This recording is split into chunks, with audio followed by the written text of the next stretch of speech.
So the second way we like to track progress is through daily weigh-ins. And I know weighing yourself can seem kind of scary for a lot of people.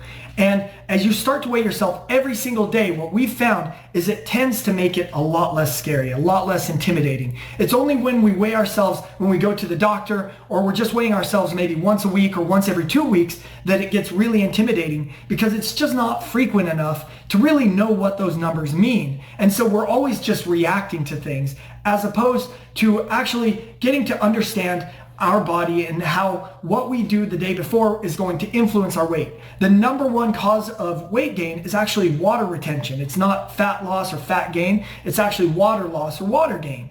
And so when you weigh yourself every day, you start to see patterns. The days that you are more stressed, you're usually going to see your weight go up, because stress causes water retention. Also, the days that you ate a lot of carbohydrates. The word carbohydrate implies that it does cause water retention. And so if you have a night where you eat a lot of carbs, you're probably going to gain weight the next day. And again, it's just water weight. It's not really a big deal.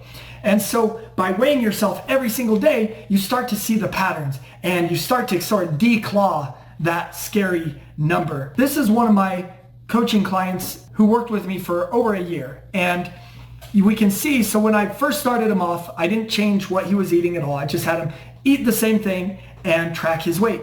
And so you see that his weight kind of stayed steady, so we knew he was staying about at maintenance. So we averaged it out, and this is what you want to do. You want to average your weight for the week. So you don't want to worry about the day-to-day numbers as much as what does it equal for the week. You want to weigh yourself at least 3 times a week in order to make sense of the data. But if you can do it every day, that's ideal.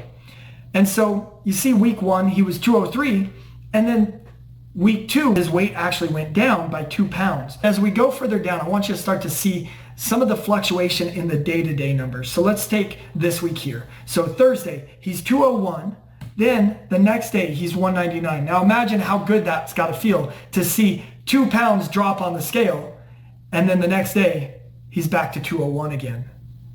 And then the next day, it drops down to 200, 199, and then 199. Now, luckily, because we're tracking it weekly, as opposed to just day to day, we can see that he averaged a weight of 200. And then we go over to the following week and look at this. Again, if he was just randomly hopping on the scale, imagine how frustrating it would be if he only hopped on the scale once a week and it was on Fridays.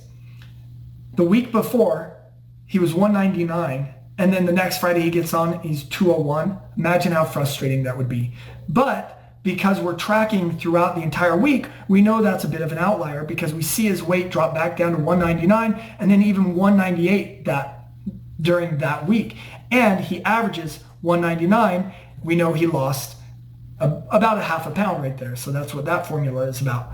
And then as we start to gear him up, you can see that despite all the different numbers, what's important is the weekly average. When he got down to about 191, that's where we really had him running the system at kind of full tilt. And he starts to lose 2.5 pounds, basically 3, 2.5, 1, a half a pound, 1, 3. And so this is where you can really see the amount of success he's having. And the yellow bar just means that was his goal weight. So that's where we got him. He wanted to get down to about 170, and that's where we got him there. And then anyway, so that's the power of tracking your weight every single day and then taking the average for the week as the way to determine what's actually fat loss versus simply just water loss. Cool.